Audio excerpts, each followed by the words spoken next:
Õhtust kõigile.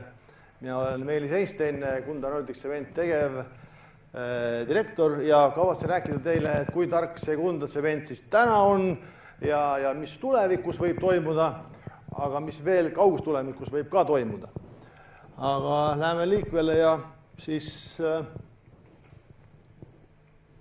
nii, kuidas pole sisse lülitatud.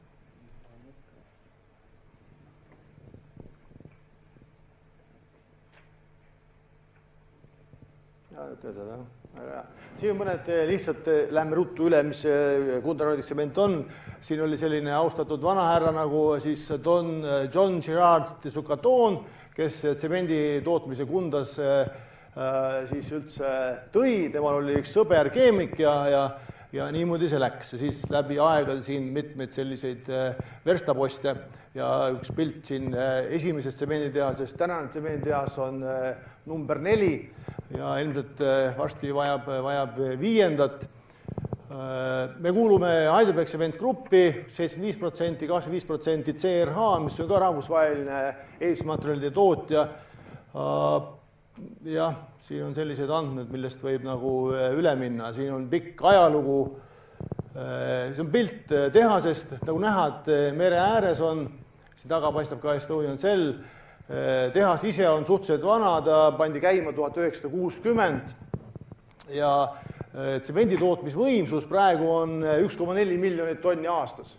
Aga me teeme klinkrit, mis on pool toode, kuskil 700 000 tonni ja tsementi tegelikult jahvatame ainult 500 000 tonni. Et kaugeltki mitte kogu võimsus ei ole mängus. Need torud siin on need pöördahjud, 150 meetrit pikad ja 4 ja 4,5 meetrit läbimõtt, see on nagu selle tsemenditehase süda. Ja siis siin teiselt pool on veskeid ja kõike värki. See on pilt meie karjäärist, ilmatu suur auk, mis on tühjaks kaevatud juba. Siin on ka, selle pildi peal hästi pole näha, aga tegelikult on ka killustiku tootmine, siin lubjakivi killustiku tootmine, ja kus tootmisvõimsus on meil kuskil 0,6 miljonit tonni aastas lubjakivi killustikku. Siis on veel üks pilt ühest karjäärist, on põlekivi karjäär, meie oleme ka üks väheseid, kes põlekivi kaevandab, aga siin meie oleme, ma arvan, selle põlekivi kõige paremad kasutajad, seepärast, et pool põlekivist on orgaanika, see läheb energiaks ja pool põlekivist on lubjakivi, läheb tsemendi tooraineks, et meil ei jää järgi mitte midagi. Kui õlitootjad saavad 12% õli, ülejäänud läheb kõik kuskile mäkke. Aga siin on ta hästi ära kasutatud ja nagu näete, siis ka see kaevandamine on suhteliselt nagu selline loodussõbralik, siit lähevad need transeed ees, tagant tuleb muld ja istutus, praegu sellel alal juba kasvab juba noor mets juba peal. Siis üldse meie Kunda Nordic Cement on nagu 3 jalal, et üks on tsemendiäri, siis on killustikuäri ja siis on sadamaäri. Me pakume ka sadamateenust.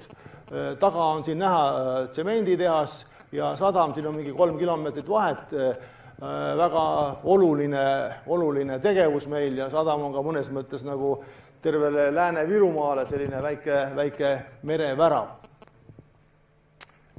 Siis väike pilt sellest, et milline see meie käive on, kust ta tuleb, need hallid tulbad on tsement koduturul, roheline on tsemendi eksport, siis tuleb klinkri eksport, ja sadama tegevus ja muu, see punane on muu, aga see tähendab tegelikult siis killustikku põhimõtteliselt.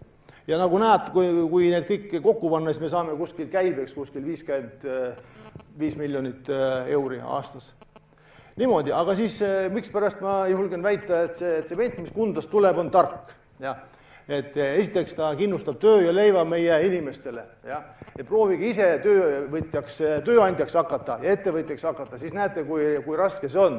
Aga tsement seda teeb ja kui me ütleme, et Kundas töötab kuskil üle 200 inimese, siis tegelikult see ring inimesi, kes Kundaga seotud on, selle tegevusega on kindlasti üle 1000.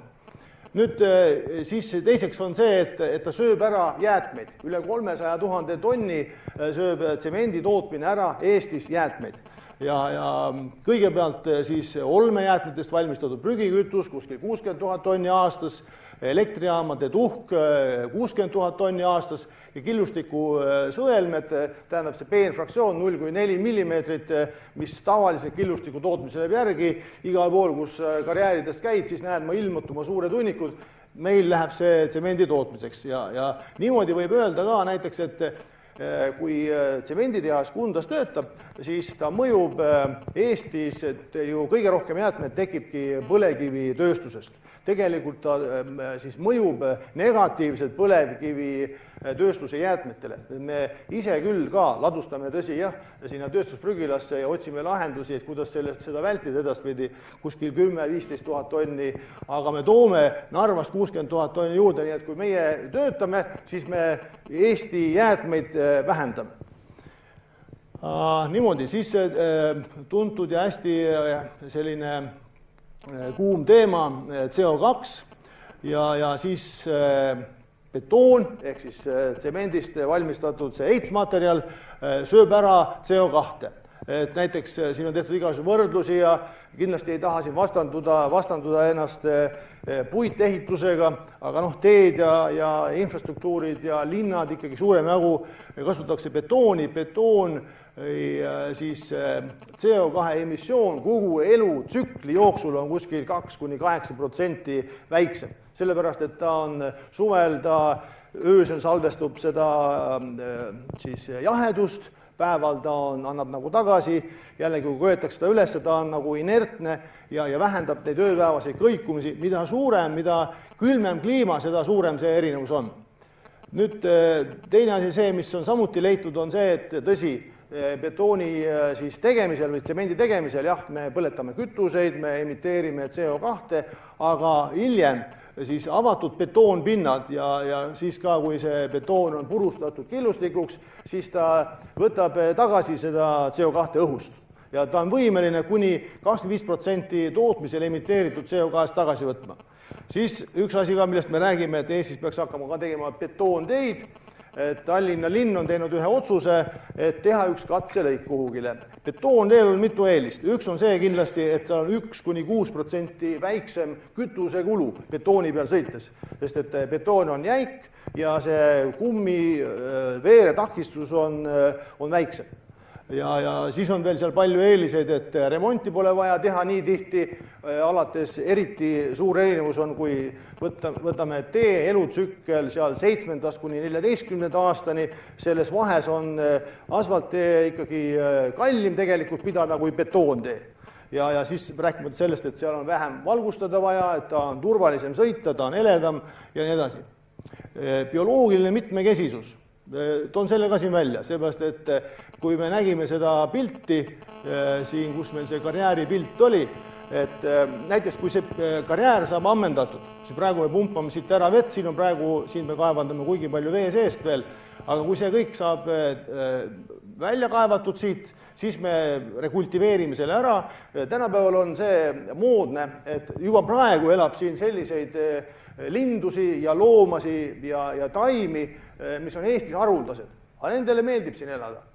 Aga siis, kui see karjäär on läbi ükskord, siis me teeme konkursi. Tänapäeval meil on muidugi plaan, et kui me ei pea tegema, aga me võiksime teha ja ilmselt me teeme konkursi, kes oskab seda karjääri kõige paremini kujundada, mis sellest pärast saab. Ja siis mina tahaks küll saada kuskil mingisuguse, ütleme, elamugrundi siin ääres, kus sul on järv ja kus sul on saared ja kus sa saad sõita skuutriga seal saarte vahel ja niimoodi. Ja lõppude lõpuks on see väärtuslikum, siis ta on ilusam, kui ennem oli seal lepamets näiteks peal. Okei, võib-olla oli ka mändisi ja kuuski seal, aga igal juhul ta läheb palju mitmekesisemaks tegelikult. Ja niimoodi, okei, me oleme jah loodusele mingit mõju avaldanud, aga lõpptulemus on see, et tegelikult oleme loodus ühe koha mitmekesisemaks teinud. Hästi, aga nüüd natukene tulevikust ja see esimene punkt siin, see James Park, hiljuti sattus üks artikkel, mis temast kirjutas, et ta on üks teadlane ja tema ala on siis teaduse ja tehnoloogia ajalugu. Ja ta on seal põhiliselt Inglismaal elanud, aga siis ta on Itaalias elanud ja ta on BBC-ga olnud seotud pikalt. et just 73 küsiti tema käest, et milline see maailm 40 aasta pärast välja näeb. Ja tema oskas väga hästi seda öelda, et siis see IKT valdkond, ehk siis info, kommunikatsiooni, tehnoloogia, see on see, mis tõuseb. Sellepärast, et noored inimesed tahavad seda oma emotsioone, oma isiklikku infot panna nagu avalikustada, jagada seda teistega. Ja nüüd, nagu me täna siin kuuleme samamoodi, eks ole, et inimesed tahavad kõigepealt oma vahel suhelda ja nüüd me räägime seda, et parem oleks tegelikult, kui seadmed ka oma vahel suhtleksid. Aga see mees juba seda nägi mõnes mõttes ette.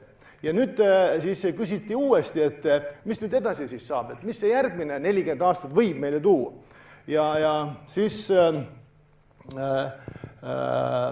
James Park ütles, et järgmise 40 aasta jooksul areneb maailm rohkem, kui ta on arenenud seni. Ja see läheb ju siis mingi eksponentkõvere järgi see areng.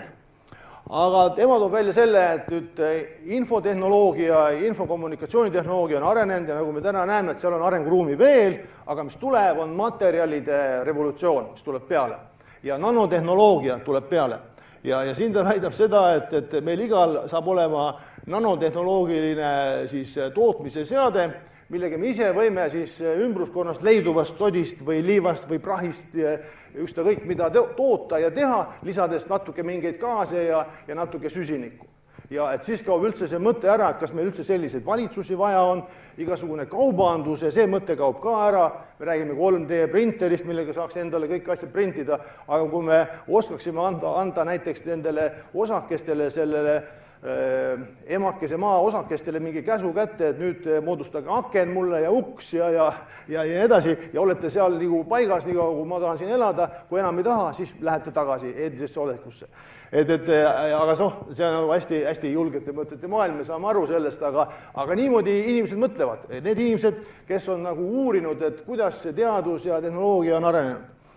Ja nanotehnoloogias nii palju, et tsemenditööstuses on tegeletud juba ikkagi aastaid sellega. Ja esimene patent, nanotehnoloogiline patent tsemenditööstuses avalikustati 1996, seda ma lugesin just ühest sellest artiklist, mis rääkis sellest, et kui palju on patente võetud nanotehnoloogia patente tsemenditööstusega seotud.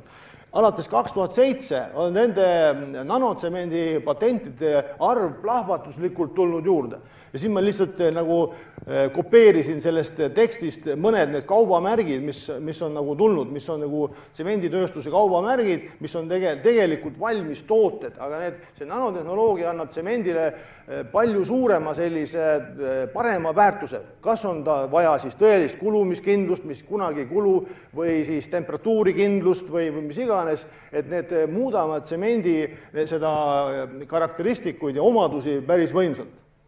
Ja see räägib tegelikult sellest, et ka siis nanotehnoloogia tsemenditööstuses on juba praegu tööstuslik teatud tooted on olemas ja see tuleb ja see lähiajal on see arvatakse, et see tuleb nagu jõuliselt esile ja muideks kõik suurem jagu patendid tulevad Hiinast. Meeldib see meile või ei meeldi. Et see on üks tsemenditööstuse selline suund, nanotehnoloogia. Aga nüüd teine asi on nüüd, ma tulin ka, et ma otsisin, et mis siis Eestis selle lava on tehtud ja hiljuti meil oli selline karjääripäev, kutsusime lihtsalt keemiaala inimesed, õpilased, kes hakkavad oma erialasi valima, et kutsusime Kundasse ja me teeme natuke seal Tartu Riikliku Ülikooliga siis koostööd ja kutsusime nendelt ka, et kuidas nendel on seal mingisugune, nende huvi on jälle, et saada neid õpilasi oma üliõpilasteks ja tegime ühe sellise päeva ja siis meil esines seal Martin Liira, doktor Tartu Ülikoolist, geoloogia osakond. Ja tema siis ala on geopolümerid ja see on just Eestis uuritud asi ja selle mõte on sellest, et ta on uudne tsementeeruv materjal, ta ei ole tsement iseenesest, tsement on see, et kui sa paned tsemendi ja siis paned sinna neid lisaained, killustikku, liiva ja vett segad ära, aga nüüd selle materjali nagu, see materjal on ise nagu juba, ütleme, siis nagu betoon. Ja see tähendab seda ja siin on just see, et saab ära kasutada Narva tuhka, põlevkivituhka, mida meil ju siis Narvas ladustatakse iga aasta miljoneid tonne. Ja see uuring ütleb seda, et kuna see tuhk sisaldab räni ja kaltsiumit, ja see peab olema räni ja kaltsium peab olema seal sees, siis see lahustatakse naatriumhüdroksiidiga need sidemed lahti ja siis seal tekib see sadenemine ja tekivad uued sidemed, tekivad niinimetatud, kas ma siia kirjutasin ka või? Ma suhtlesin temaga ja uurisin seda natuke lähemalt, aga tekivad niinimetatud pikad räniahelad ja see materjal on sama nagu betoon. Et lihtsalt, ütleme, lahusega see sama tekitakse. Ei ole praegu, kui me tsementi toodame, siis me põletame üüratumal kogusel seda kütust, kasutame kõvasti elektrit, energiat, et see peeneks jahvatada ja siis me saame selle segu komponendi, millele siis täitematerjali lisadesse saame betooni valmistada, aga siin on lihtsalt, seda saab lihtsalt käesolevast materjalist teha, lihtsalt lahustades, ilma põletamata, mitte midagi tegemata. Et see on praegu selline Eesti suund, minu jaoks oli see täitsa üllatav ja muidugi, et ta hakkab konkureerima tsemendiga, et kui see saab reaalsuseks, siis enam tsementi pole vaja, kellel siis tsementi enam vaja. Ja ma küsisin Martini käest ka, et mis sa arvad, et millal siis esimese vundamendi sinu uudsest materjalist saaks teha. Ütles, et no sinna läheb veel aega, et seda on vaja palju uurida, seal on see uus materjal, kuidas temast tuleb selline asi välja, mida ikka tõesti kasutada saab. Et praegu programmil on rahad otsas ja see on lihtsalt, see vajab rahastamist, et edasi minna. Aga see ei ole ka Eestis ainukene, nemad seal Prantsusmaal on see päris palju arenenud. Aga noh, siin on nagu inimese mõtteviis tuleb nagu vastu, et kuidas siis niimoodi ja kuidas ta kestab, et see võtab aega, aga see on üks suund ja see on, teadlased teevad seda Eestis. See pole kuhugi, siin ei ole midagi sellist nagu võimatut või täitsa reaalne. Minu jaoks oli see väga suur üllatus. Aga noh, nii kaua, kui teil seda nanotehast ei ole, te võite Kundas tsementi osta. Aitäh!